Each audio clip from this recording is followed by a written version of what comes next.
Programang ito ay rated SPG, striktong patnubay at gabay ng magulang ang kailangan. Sa pagpapatuloy ng pakikipaghabulani ni Ramon, 10 ng kanyang mga tauhan upang tuluyang mahabol sina Mokang at Tanggol kasama nga si Bubbles, ay sisimulan na rin ni Olgang sundan sina Tanggol dahil ayaw niyang magkita ang mag-ama at batid niyang mabubuko na ang pagpapanggap ni David na ikakasira ng kanyang mga plano. Nang nakalabas na nga sina Tanggol at dumaan sa likod, ay agad namang nakita ng mga tao ni Ramon, kaya't nasundan sila hanggang sa makarating sa istasyon ng tren at nalagay na nga sila sa alanganing sitwasyon. Sinabi ni Mokang kay Tanggol na kinakailangan niya nang isuko ang kanyang sarili kay Ramon dahil panigurado umanong madadamay sina Tanggol at Bubbles at hindi makakapayag si Alberto na hindi siya nito mabawi na siya namang sinang-ayunan ni Bubbles.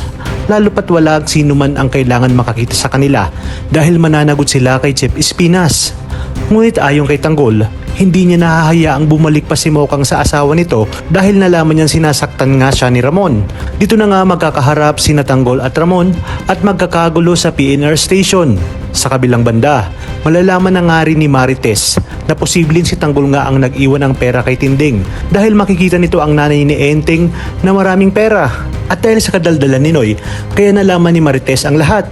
Gusto namang patunayan ni Rigor na si Tanggol nga ang kanilang huling nakaengkwentro, kaya't personal niyang dadalawin si Tanggol sa facility, hindi upang kumustahin, kundi para siguraduhin nga sa loob nga ito.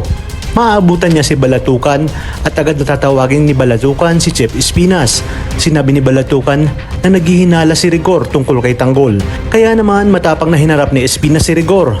Diretsahang sinabi ni Espinas na nasa loob ng Bartolina si Tanggol dahil may ginawa umunong gulo sa selda at hindi ito pwedeng lumabas hanggang hindi matatapos ang parusa nito. Wala namang nagawa pa si Rigor kundi bumalik na lang, ngunit may parte sa kanya at naghihinala siya na baka pinagtatakpan ni Espinas si Tanggol, lalo pat parang si Espinas umano ang taong tumulong sa dalawang nakamotor na pinagdudahan niya ngang si Tanggol.